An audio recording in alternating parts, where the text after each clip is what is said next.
Hey, ladies and gentlemen, boys and girls, people of all shapes, sizes, colours, genders, and ethnicity. Welcome to episode 6 of the Coinflip podcast. I'm your host, Zechariah, call me Liam. And with us today we have Justino Tarantino.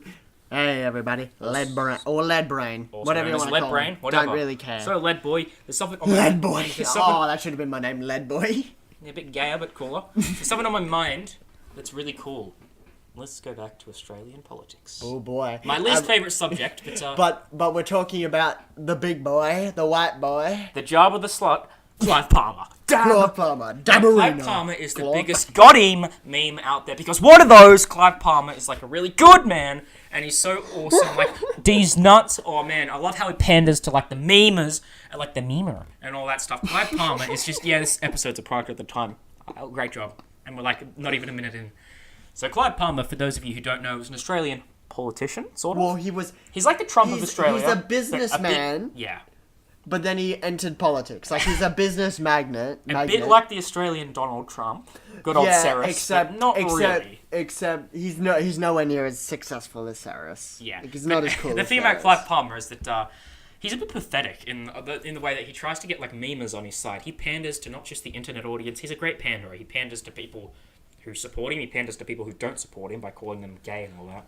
He panders to left-wingers. He panders to right-wingers. He panders to in-the-middle people. Yeah. There's several examples I can point out in just a moment. He panders to the internet audience, which is quite funny, whether it be through predictable, obvious, stupid, forced meme culture, or something like just through his ad campaign, he'll mention a D's nuts joke or something.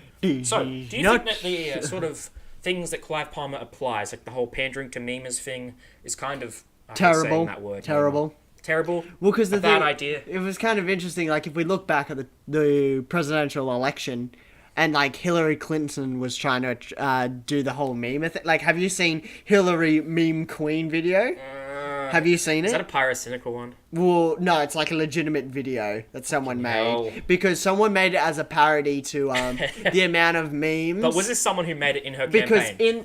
I don't know, it might have. Because Clive Palmer, there's literally a clip of him online saying, I just love memes, I love them.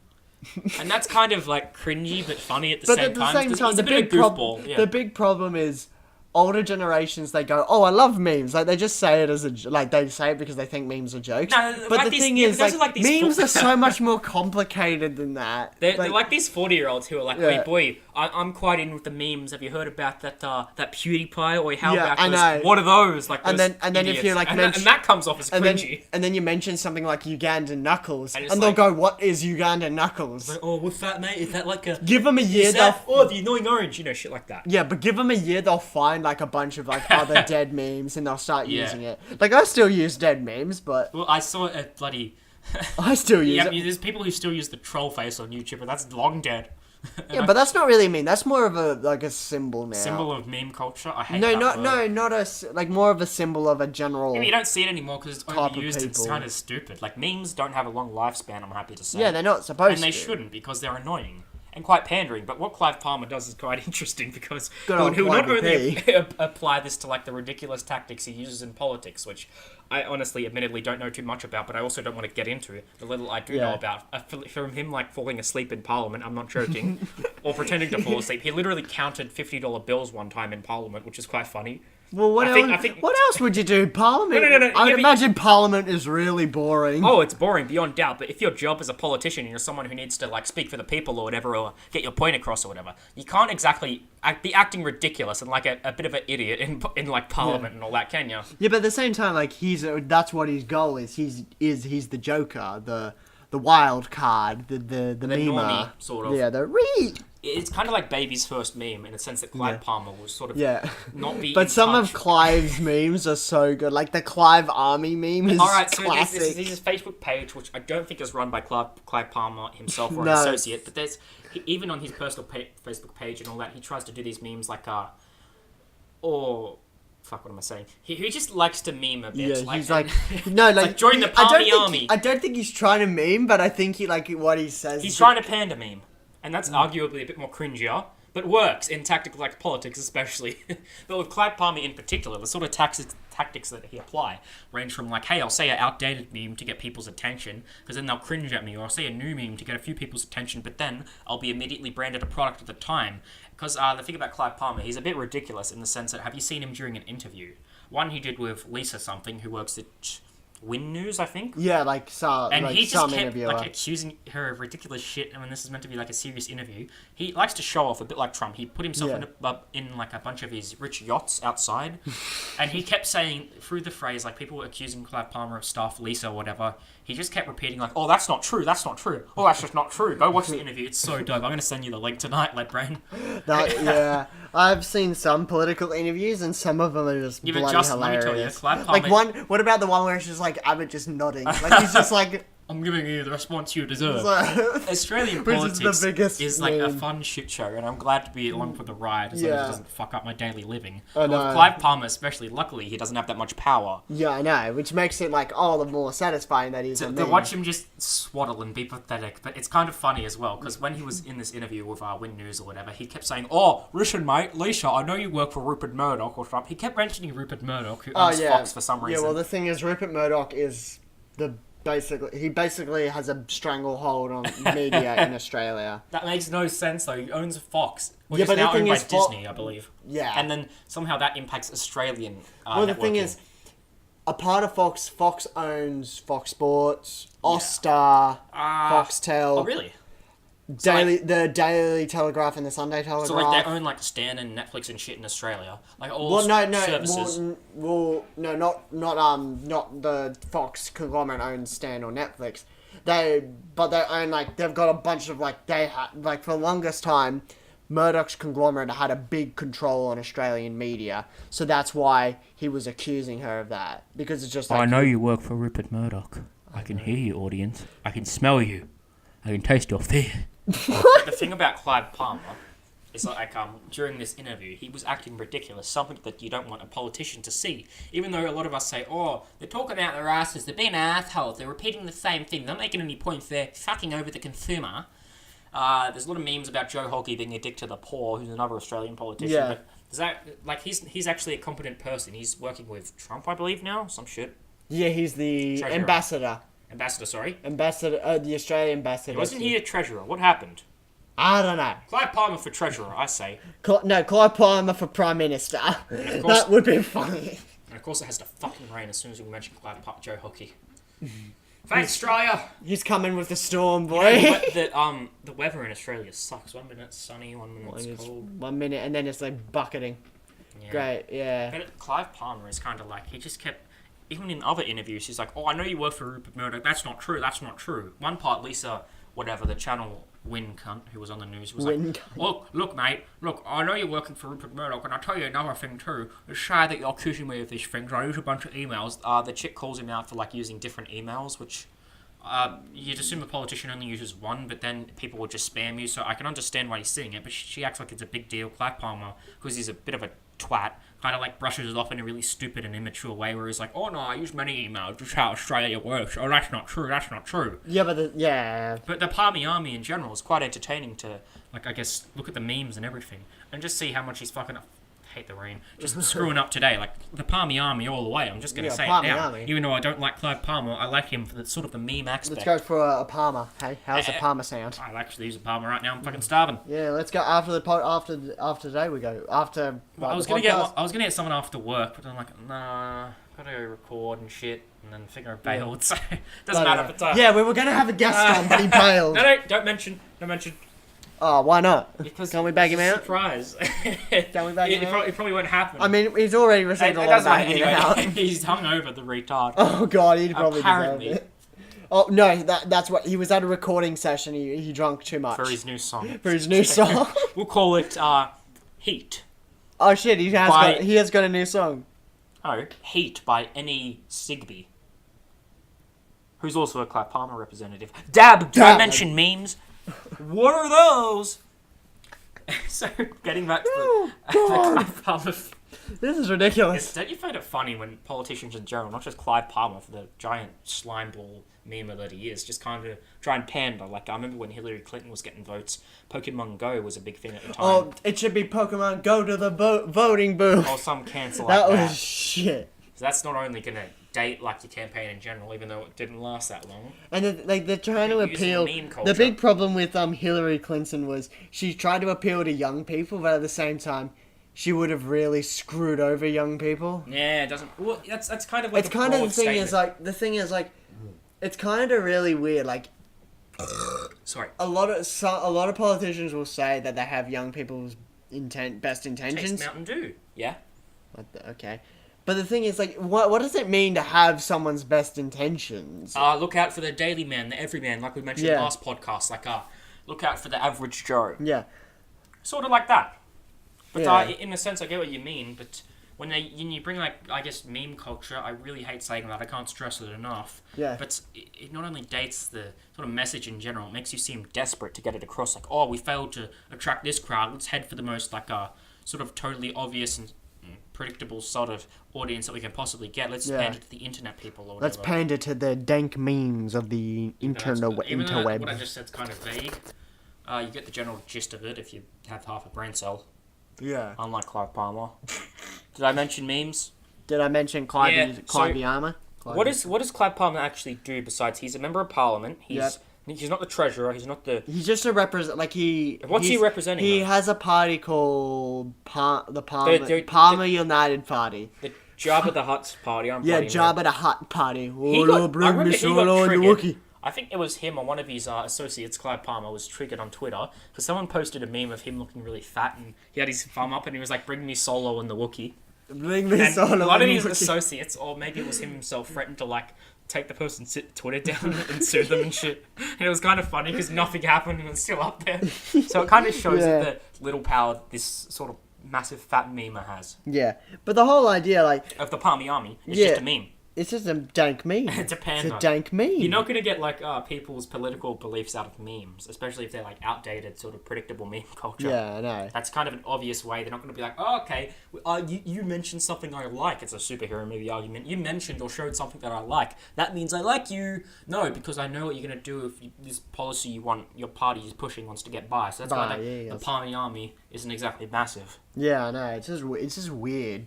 Because that whole idea of pushing meme culture onto people, it's like, oh, I'm a memer. It's not only pandering, it's pathetic pandering, which I call PP. Now, the thing about pathetic pandering is it's when you're trying to appeal to like the lowest common denominator sort of crowd in order to not really vilify someone, but to push a certain agenda so you can get more people on your side. Does that make sense? Yeah. And that's the kind of the thing that Clive Palmer's trying to aim at. And I don't believe he's a good politician. I wish I could say more, but I don't know too much about Clive Palmer. I'm just saying the bare essentials that I know and what I've seen of him so far, which I do not like. All jokes aside, I don't like the guy. I don't particularly care about his views or what he's pushing. Yeah, fair enough. I'll look at the Palmy Army memes every once in a while, but beyond that, I don't really care. Fair enough. But oh well, that's the Clive Palmer Army for you. Palmy Army. Yep. Whatever the fuck you want to call it. Didn't talk about Lord of the Rings again? God, no. We talked about that long enough last episode. Hey, how come they never made a Star Wars Force Unleashed 3? Because the second one was terrible. I heard it was like really short and shallow and shit. Yeah, that was the problem. It had all three S's, short, shallow shit, shower shit, shave, whatever. Anyway, it wasn't that good because the ending ended on a cliffhanger. Yeah. And it was like a law-breaking cliffhanger, like he imprisons Darth Vader or whatever. Yeah. And like, but the thing is, like, it doesn't matter now whatever they're gonna do. Like, the thing is with Star Wars, either you have to set it so far flung in the future, in Star Wars' canon, you have to either set it so far flung in the future where it has no repercussions on the main story, or set it so far flung in the past that it has no repercussions on the story. But with a prequel, as you said, you have anything to work by. Like, it's so far into like the Knights of the Old Republic. It's so far in the past. It's so far in the past that it's like the Force that was in the Knights of the Old Republic compared to the Force in the new.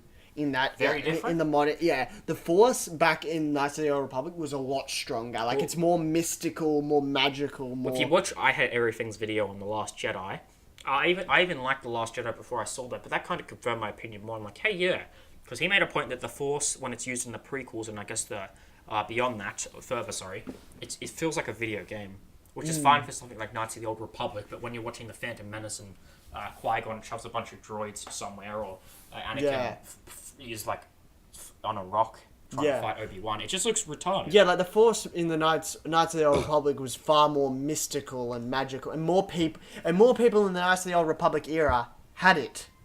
There were more Sith and there was more Jedi. Oh, okay. There were huge amounts of them. But I've only played KOTOR 1. I hear the new ones, the other ones are pretty good too. Like, if you want, look at something like Old Republic. Just Star Wars The Old Republic. I don't like the cliffhanger where it's like, oh, you're actually playing as a bad guy no matter who you're with. That pissed me off. Oh no, it's kind of interesting. Like in KOTOR, well, the KOTOR 1 at least. What if you want to be a good guy though? You're Revan still in the first game, but the thing is, it's just like you make choices to either go down the path of redemption or. Oh, so in the second one you can sort of redeem yourself. Well, in the second one there really isn't. You don't play as Revan. You play as another character. You play as in the first one it's Revan. For fuck's sake. But then in the second one, KOTOR 2, you play as the exiled one. Oh, vague. But you get to see Revan or verse him. Yes, in a vision. Nah, that's fine. I love the idea of playing as a new guy and fighting the old protagonist. It's like the thing is, it's how a new protagonist grows. The thing is, it's kind of weird because the first, like, KOTOR 2 is definitely not as like good versus bad. Yeah. This is very everyone is not very sure about what the hell is going on. Like even like the Sith in it.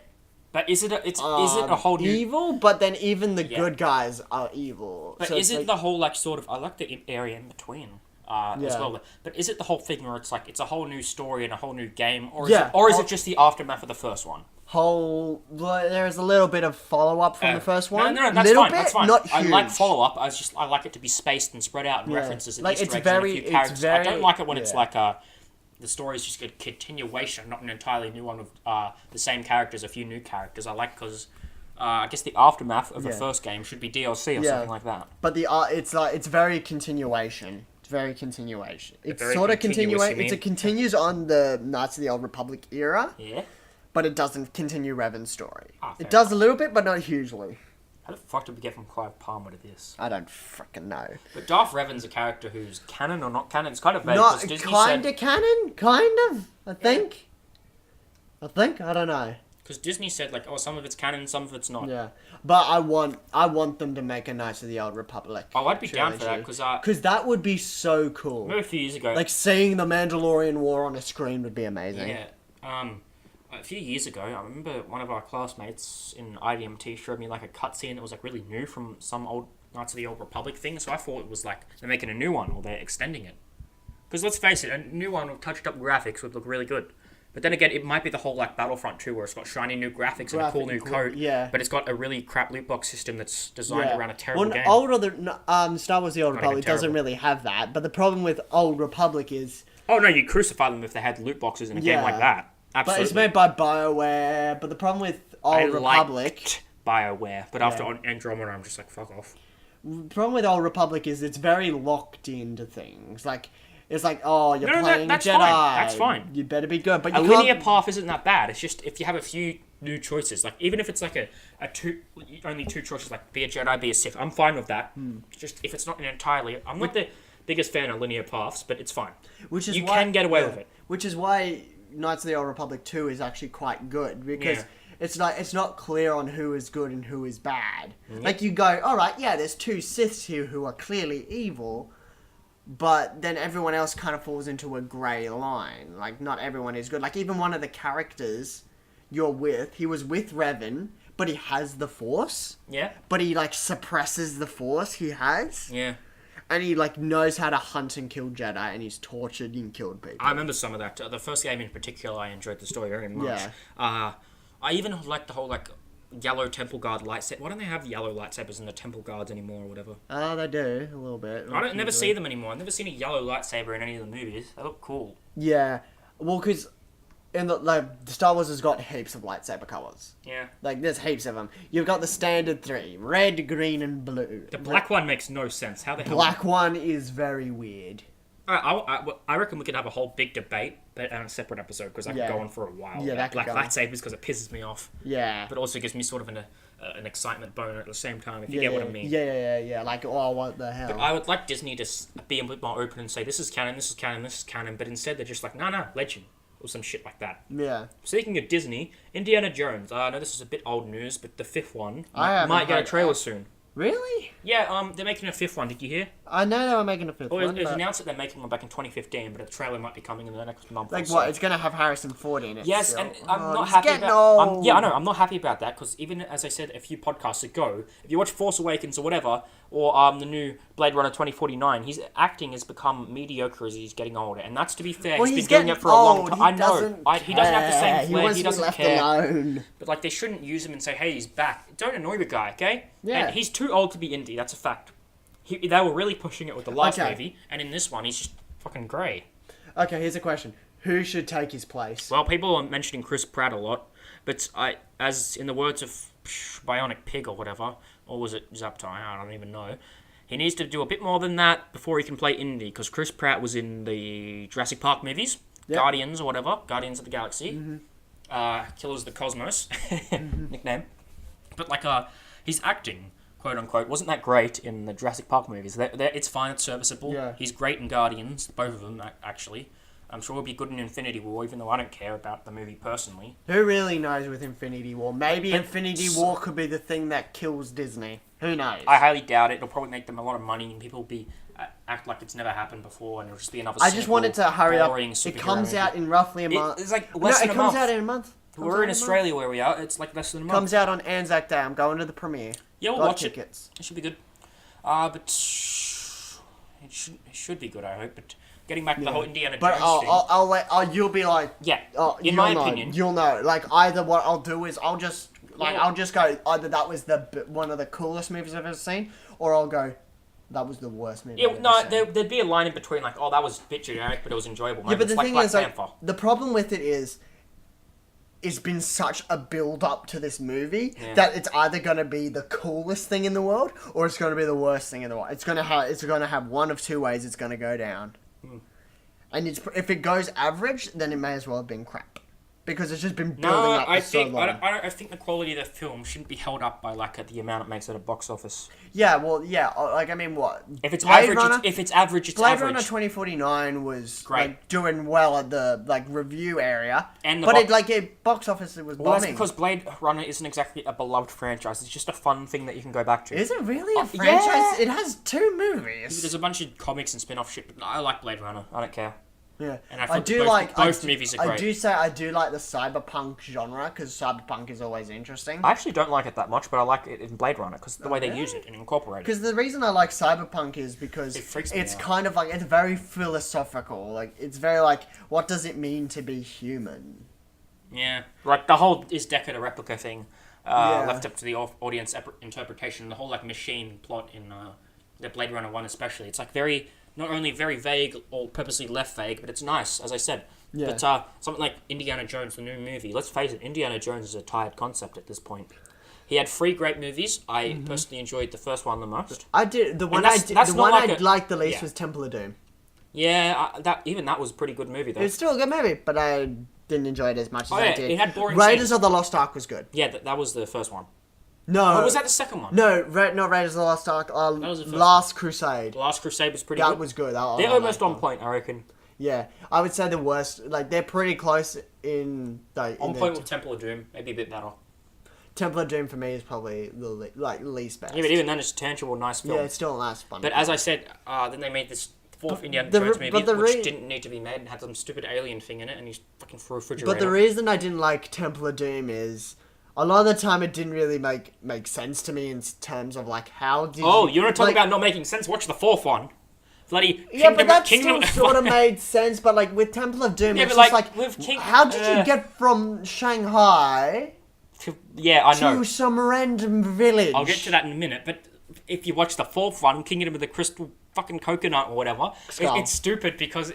It has retarded scenes. He's in like a really modern aesthetic, which doesn't fit with the whole. I'm reading the Aztecs. I'm looking for the Nazis' treasure and all that, and it has really retarded bits. Well, it's set in the 50s. That one's set in the 50s. Yes, but like, here's the thing. It's kind of like, hey, he survives in a refrigerator. Aliens invaded for some reason. What the fuck's going on? Harrison Ford can barely act anymore. And I don't mean that. He's okay. He's just not what he used to be, and that's understandable because he's older. But as I said, they want to make this new one with Harrison Ford, who, in my opinion, his acting is kind of dumbed down for me. Yeah. And I think you'd agree. Especially after Yeah, I watching would stuff like say, The yeah. Force Awakens, which I'm not making Oh fun no, of it's him. Force Awakens. He was pretty No, good I'm in saying Force he Awakens. was okay. He's not great. He's not even that good. He's okay. He's tangible. He's just not what he used to be. What was and the that's fair. first one? Yeah, shit like that. I thought that was pretty good. Like, he was pretty good in Force Awakens. Yeah, he was pretty good, I guess. I thought he was okay. But he's lost a lot of his flair, and that's to be expected when you get older. But I don't think people should be like, oh, you cast him in more shit. He's back. He's going to be the best actor guy out there. No, he's losing a bit of his steam, and that's to be like understandable. He's getting older. Yeah. Fair enough. Yeah. At least he's not trying to pander to meme culture, Harrison Ford, like the Palmy Army. Yeah. But the thing about the new Indiana Jones movie, it's not going to be good. And even if the quality of the film is actually okay, it's going to be hated at the box office. And I'll think it's good if it's really good, but I don't think it's going to be good just because they got this different director who probably hasn't worked on something like this scale. You know what I've been looking forward to? I want another James Bond movie. Yeah, well, after... They're always fun. Yeah, they are, but after... They're always good. Skyfall, what's the one after Skyfall, the recent one? Spectre. Spectre, that's the one. For me, I didn't the Daniel like Craig Spectre. ones, Casino Royale, Yeah. Quantum of Solace, Skyfall, and then Spectre. For me, Spectre was the best. I actually loved Spectre. I hated Spectre. Spectre felt like Spectre has a terrible plot. The reason I loved What? Spectre How can was because it went back to like the corny Bond thing. I'm surprised it wasn't hated more. But that's the reason. It's the whole Force love Awakens thing, where it's Spectre. like not necessarily retelling the same Spectre was great. story, but treading the same I water. loved the villain. I really didn't Blofeld. like Spectre. I hated the plot. The plot, you gotta admit, was kind of terrible. The plot in Skyfall was terrible. No. The plot in Quantum of Solace was terrible. Alright, I think Casino Royale was... the plot of Skyfall was pretty generic, but I'd say that Skyfall was rubbish. Skyfall was good. I liked it a lot more than Spectre. No, I liked it. did not like Quantum of Solace or Skyfall. I like Skyfall. Skyfall's intro music, I would say that was one of the best intro musics ever. Skyfall. That's so pretty good. The original intro. 007, I thought was really, really, really, really good. Yeah. But like, actually, Quantum of out Solace of was all okay. the Bond movies, Yeah. what would you say is your favorite one? Probably original 007. A ri- 008. What? The original one. What's it called? Doctor No. Dr. No? Search him up. Wait, what do you mean? Like all The original James Bond one. The old one with the old actor. What's his face? Not Daniel Craig. The new one. There's like so many Bond. Oh, you mean out of actors, the though. new ones? No, not out of the new ones. I'm talking all of the Bond movies that have ever been made. Yeah, but they're different actors, so... Yeah, they're all different actors. Fucking... For me, the Spy Who Loved Me, that's my favourite one. I think I'm gonna have to agree with you. Spy Who Loved Me with the whole plot of like, hey, we're gonna shoot this beam and this is gonna... Oh, I fucking love that movie. Oh no, that's Goldeneye, I think. GoldenEye. That's Goldeneye. Wait, Which one am I talking about? Because the one of the beams, like, fucking... It's been a while since I watched so that's the first one. Dr. No. Have I watched that? Probably. There is a lot. Yeah, they all had different interpretations. Bond I heard something really movies. stupid that I'll get into in a minute. What the fuck? What? Bond 25. What? Oh, that's the one where... Please scroll down. Please don't have her in it. Please don't have her in it. Oh, I haven't announced the cast yet. Thank God. Wait, what? No. No, we're on a podcast. Look at it later. Yeah. I'll look at it later. Okay, anyway. So, apparently there's a new film, ladies and gentlemen, Bond 25, coming next year. Apparently late next year. Hmm. I'm optimistic. Yeah. New actor, is it? No, it's still Daniel, from the looks of it. He's Daniel getting a bit Craig. shaggy. Look at him. Yeah, he's a good Bond. GoldenEye, I thought was brilliant. Mm-hmm. I think that's probably my favourite, but Quantum of Solace I thought was okay. Mm-hmm. Skyfall I thought was actually a pretty good movie. Goldfinger's pretty good. Spectre, probably my least favourite out of all of the ones I've seen. I haven't seen all the ones on the list, but yeah. Like, there are a lot of average No, Bond I can't movies, remember. but the best ones are when the villain I think we could agree plan it's is so yeah. corny, and it's amazing. Bond villains are sort of a stereotype, but I like that stereotype. You know what I mean? Like, But the reason I did not like... it's a solid franchise. The reason I did not like Skyfall was because the villain's plan was just to kill M and then kill himself because, like, he took a What's cyanide... wrong with that, though? It's like the It may be, Captain like- America villain argument, and I guess that's kind of dumb, but I like that movie. I really like Skyfall. I wish... Here's the thing. People seem to like Spectre more. I wish Spectre was a bit more hated because it's not as good as a film. Well, And why Skyfall didn't was you a bit enjoy more- Spectre? What didn't you The like? plot was terrible, admit. And the villain I thought was okay, but didn't really do anything. The plot was... Well, I did find one thing a bit contrived, that it was like, oh, Bond and the villain were half brothers. Yeah, that was what the hell. When they shove in shit like that, I get annoyed. I cringe at that part. Yeah. But some of the classic Bond movies is like when he walks. The reason at one scene, I think it was Inspector, where he walks in. Yeah. And it has like Moneypenny. Yeah. And it's great because Moneypenny is a classic. Yeah, fair enough. She's amazing. She's always there. Let me tell you something about the Bond films that I heard. Yeah. They want to make a reboot. Another one. Aww. Another reboot. And franchises shouldn't have reboots so they're so close to each other. But after this new one, or whatever it's called, No 25, or whatever the fuck we just read, they want to put a female lead in. Let me finish. Don't talk until I finish, please. Guess who the actress is? Wait, what for? They want to make a female Bond franchise, and they want to get fucking... What, Jane Bond or something? No, I don't know if they're going to call it that, but they want to put Emilia Clarke as the main lead. Daenerys Targaryen. Okay. And I dislike her acting so much. Yeah? The thing with Bond is... Yep. Bond is a timeless, like, he's a classic. He was from the whole 1962. It pisses me off. The whole Ghostbusters The Bond franchise has been going on since 1962. It has been a long-running franchise. I know what you mean. You can't completely shape and change these characters. Years. I know. He's one solid character. Why change an aspect of him? But the thing about Bond is, like, unlike some characters... And I hate Emilia Clarke's acting, especially in, like, movies she's been in, like, the Terminator Genesis, and she's not even that great in Game of Thrones. She's serviceable, she's good in that, but in everything else I think she's terrible. To me, personally, you cannot make Bond a female. You might be able to, but the problem with making... The thing with Bond is... It's annoying, and it's the thing is, like, some of the things Bond does is like, okay, yikes. Yeah. Like, the thing is... Well, seducing people and all that, that's fine. Keep in mind, Bond is a womanizer. Yeah, when he's seducing people, like he bangs like 3 women in one movie. In Skyfall, when he's trying to seduce what's her face? Yeah, I can't even remember. Freaking brown-haired chick. Yeah, it's like that's his character. He's a charming person. That's why he's got that sort of thing like shake it, not stirred, or whatever. Yeah, shaken not stirred thing. Yeah. That classic line. But the problem is, when you change a certain aspect, even if it's something minute, it's like the gender, it's annoying. Say if it was Emilia Clarke, how would the public perceive instead of like... It'll be as big as outcry, probably a bit less because we're getting sadly more political. Like a bit as outcry. Like half the stunts Bond does, it's like whatever, that's spy shit. That I can suspend. And I like that. But when you change the womanizing, or the like in case of the female Bond, it would be manizing. Some shit like that. I don't bloody being a whore. I don't know.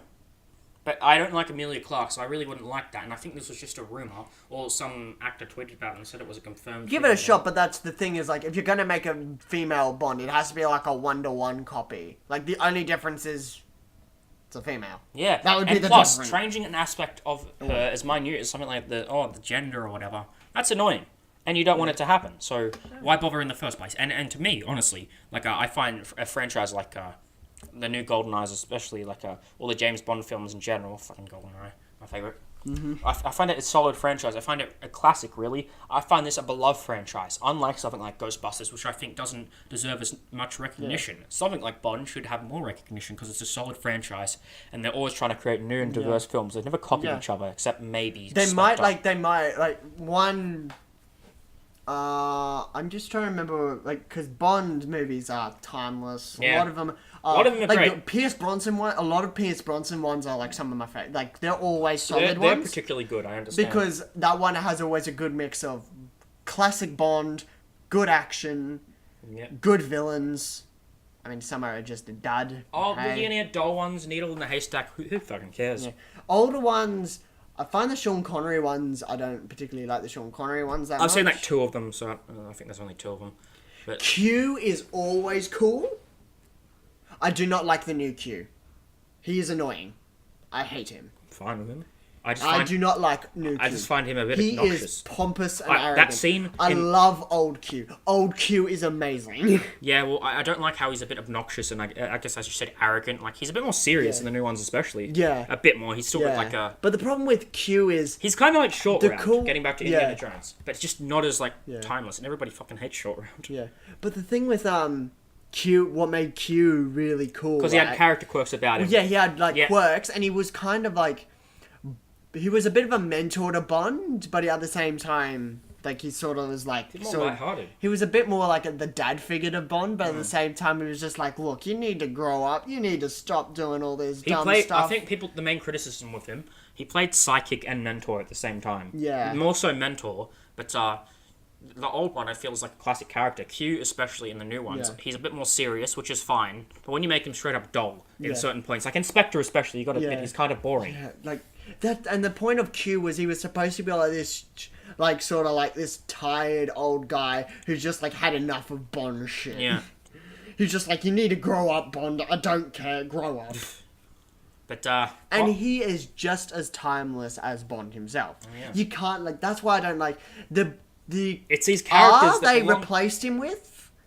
I didn't like R is good, basically but not as person. good as Q. Yeah, basically he's the same good, person. but he's not as good. Just a bit more duller. Or like he still has a lot of Q's charms, but not as like.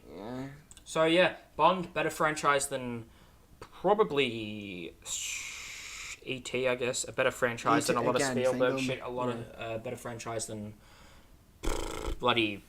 I forgot the name. Indiana Jones. No. It's not something like Star Wars, but Bond is something like, especially the newer films, which I quite enjoy, apart from fucking Spectre. I find it a solid franchise, great characters, great quirks. Bond, the character in general, will always come off as refreshing to me. Refreshing Generally because of his personality, which stays the same, which is fine. It's meant to. That's the character. But they put him in new situations, which I suppose they do with every sort of film and character. But they put him in such like diverse, different situations where he has to do all these great things, and maintaining like this positive character outlook and just being quirky and fun while doing it is what makes the Bond films great. I suppose it's just the villain is the thing that lets it down in the end. As long as it's Bond being Bond in a new situation, and like I don't know, Q will be there. Or Madam fucking... A lot of the fight scenes in Bond are always cool. They're cool, and I like the old ones because they're cheesy. Some of the best gadget scenes are with Pierce Bronson, and then he's getting all the new gadgets. He goes, all right, this is bulletproof glass, shoots the like, glass, I like how he tests... Here's a ring, bang, You know what will never get old? You know what movie, like, sort of thing will never get old to me? When, like, someone is explaining, like, a gadget and they test it out. Yeah. Because it's always, like, a funny bit. Yeah. Like, that will never get old to me. I like that. And some of the cool parts... Some of the tropes like that are really good. And some of the cool parts is because Bond sort of acts like a cheeky child. Like, he sometimes will just, like, be in the gadget lab and he'll just go, oh, what does this do? And it's like a flamethrower. And he goes, no... Yeah, I like it when they're testing out shit. That's funny. And then he like uses like a rifle and he goes, all right, what's this do? And it like explodes a dummy. He's just like, oh, I want that. Films in general are quite good in the Bond series. So. Yeah, they're always solid. Yeah. And one of the cool staples of Bond, the cars. Oh. Bond cars are always and cool. it isn't some generic sort of bland, forgettable Fast and Furious sort of car montage. No, this is... No, man. No, mate. This is like really good, like so it's a good spectacle flair, done well, and it's showing you, it's reminding you what's at stake here. Another reason, like I didn't particularly like some of the newer movies, I loved it. They leave out the car. Well, it's not essential. You don't have to tick off this quota list as you're going down. I know, but like having the Bond car is. Yeah, I know, it's awesome. It is awesome. I'm not even arguing with that. It's just like you need to try new things while maintaining some quirks from the old ones. You know what I mean? That's what makes the new ones like Skyfall so good. Well, the one thing that I did sort of like how they did bring the classic Aston Martin. That Aston Martin. An old mental character is always best. good for a laugh. Maybe that Aston Martin is awesome. Yeah, he's the quite good. DB8 Aston Martin. Oh. Yeah, but that is a nice car. But I know I said that is an awesome car. Back in a few episodes ago, I know I said like I hate American comedy in general because a lot of it, especially the modern one, is shit with like The Rock or Amy Schumer or just Kevin Hart and shit like that, who I don't like. But American comedy Bond films, the thing about them, they're like an action sort of spy movie first and a comedy second. But maintaining the comedy thing, it's a superhero argument where it'll be brief. Yeah. And the ones that happen, they're generally charming and act on the character's quirks, like James Bond himself. In fact, I remember there was one Bond movie. So that is well done comedy. It's not generic rock comedy. There was one Bond movie that I watched, You Only Live Twice. Yes. It opens up with, like, Bond womanizing, and then they fling up the bed, two guys walk in with machine guns and shoot the bed. Yes, that's awesome. And I was just like... I really wish they said, like, cool, got off the wrong side of the bed, awesome quirk. They killed Bond in the first 5 minutes of the movie. Yeah, and I was like, you've seen the movie, so you know what I've happens. seen it. I know it happens, but I was like, I guess we might as well spoil it. So basically, he's back. He comes back to life. yeah, like they faked his death, Yeah. but it was like a shock. It was like, what the hell? Yeah, but like, Like because it's you so know the movie's obvious. about Bond. It's obvious he's gonna live, Alright. but at the same time, you're just like, Oh damn! What wow, the fuck? oh damn, what the hell did I just watch? Yeah, but when I saw that, I expected some quirk to happen, like, oh, bulletproof vest, or this Yeah. happened, or it's not really Bond, which I guess did happen. But No, I love those films. which was They're like great. It was great. So the comedy in Bond films especially, and in Skyfall. I do find Skyfall's a yeah. bit darker, but Yeah. The comedy in Spectre is even good, and I don't even like Spectre that much. Yeah, I mean, Solid. so yeah, I mean, yeah, it is good. It is good. Any forget- Bond movie is good. Like all of them are good, but some are better than others. Don't forget memes. Join the PALMY army today.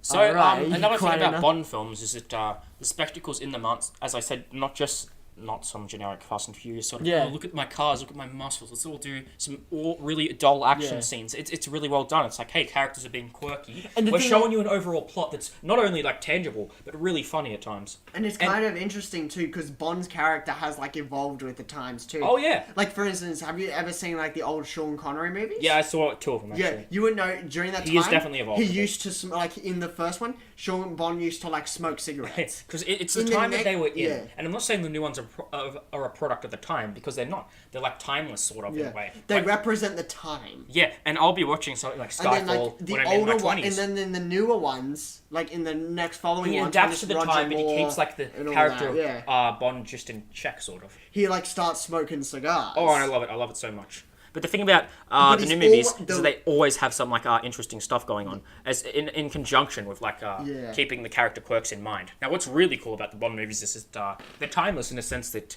Yeah. they'll adapt to the time, but as I said, they'll not only keep the characters' sort of personality in check, they'll put them in new situations, more modern situations, which is Yeah. fine. All right, that was pretty fun actually. I Yeah, that enjoyed was this episode Bond, quite Bond a bit. is always good. It's definitely Bond is better than the always last good. episode too. But all right, boys and girls, thank you for listening to episode. I forgot. 6 of the Coinflip podcast. I'm your host, Sacramaeus, and we'll see you next time. And that will be shaken, not stirred. Yeah, shake it. Not shaken. Wait, say Bond, James Bond. No. Just do your... No, just please, humour me. I want to hear what you sound like when you say it. Name's Bond. James Bond. Bond, James Bond. Try again. Why? Bond, Why? James Bond. This end is really dragging out. Can we just end it? Off. Fuck off.